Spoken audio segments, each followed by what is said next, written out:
হঠাৎ খুব টাকার প্রয়োজন হলে সূরা ইখলাস 21 বার পড়ুন, টাকার ব্যবস্থা হয়ে যাবে। আপনার যত টাকার প্রয়োজন ইনশাআল্লাহ হয়ে যাবে। শুধুমাত্র যখন আপনারা হঠাৎ দেখবেন যে টাকার প্রয়োজন হবে, সে সময় আপনারা শুধুমাত্র সূরা ইখলাসটি পড়বেন। এই আমলের নিয়মে 21 বার।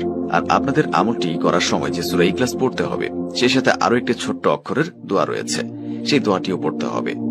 পড়বেন তো তখনই দেখবেন যে আপনাদের কাছে টাকার ব্যবস্থা হয়ে গেছে। আপনাদের কাছে টাকা আসতেই থাকবে, আপনারা নিজেও তা বুঝতে পারবেন না। বন্ধুরা, আগে আসুন একটু প্রার্থনা করি। হে আল্লাহ, আমাদের হালাল ধন সম্পদ দান করুন। যারা হালাল ধন সম্পদ পেতে চান সকল আমিন।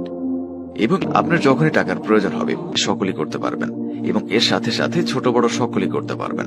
যদি যখন আপনারা এই আমলটি করবেন, প্রথমে আগে আপনারা সূরা ইখলাস অবশ্যই মুখস্থ থাকতে হবে। আপনাদের যাদের মুখস্থ নেই তারা একটু কষ্ট করে মুখস্থ করে নেবেন, কারণ ফজিলত রয়েছে। এই সূরার ভেতর অনেক শক্তি রয়েছে।